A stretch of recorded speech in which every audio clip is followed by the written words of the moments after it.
The number of professionals diagnosed with depression is on the increase, according to research from the medical aid scheme ProfMed. Nkini Pasha, spokesperson for the South African Depression and Anxiety Group, is here to offer some insight into this issue, especially in a month which is Mental Health Awareness Month. Thank you very much for joining us it's today, a pleasure to be here. Thank you. Is there necessarily an increase in depression among professionals, or is it simply a case of more people seeking help for it than ever before? Look, I think it's a bit of both.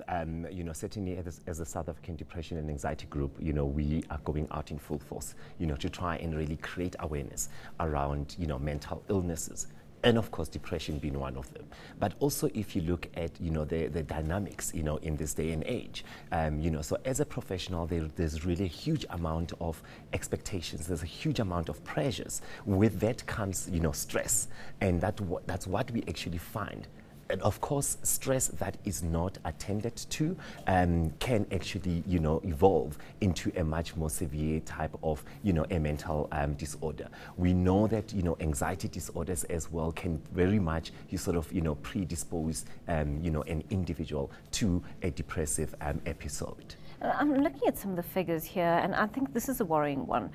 They talk about a 75% increase in those suffering from severe depressive episodes are now displaying psychotic symptoms. What does that actually mean? Look, with an untreated, depressive episodes, it can actually lead to other complications. And also what we do know, certainly from research, is that a lot of times mental illnesses coexist. So you have what we call a comorbid condition.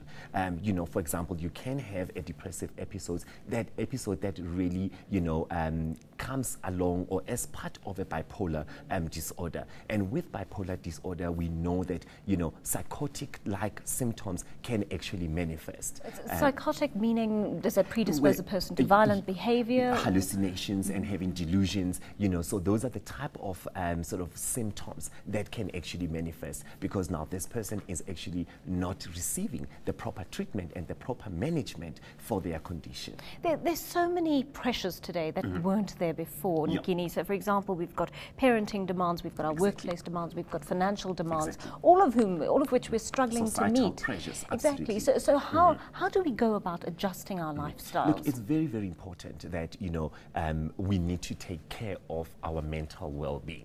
I think there is a huge amount of stigma that's associated to mental illnesses. So that really, limits people from coming out and seeking help. So really seeking help and speaking to someone. Certainly, as the South African Depression and Anxiety Group, we are here to try and offer alternatives and to really give the support to people that is so, needed. If you can imagine a sponge absorbing and taking in water, it can only take so much, and you need to then, eventually squeeze out in order for it to absorb more. So as an individual, you cannot go on through your life taking on all these pressures, all these challenges, and all these, pressures and stresses that life, throws at you. You do need to have a platform where you can actually go and offload and really, walk the path, to ensuring that you can lead a better quality of life.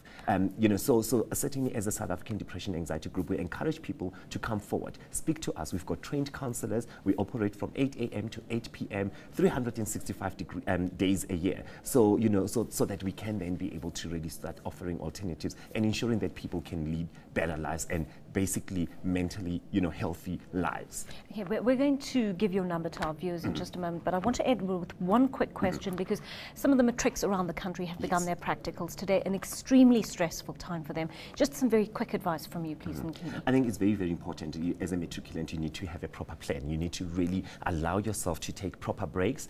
So, going throughout the night and, throughout the day studying is really not healthy.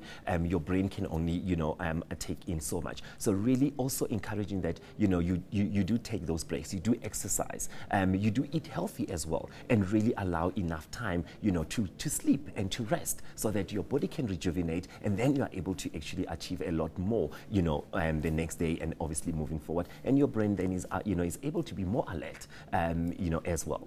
Nkini, thanks very much for talking to us. News that moves. eNCA.com.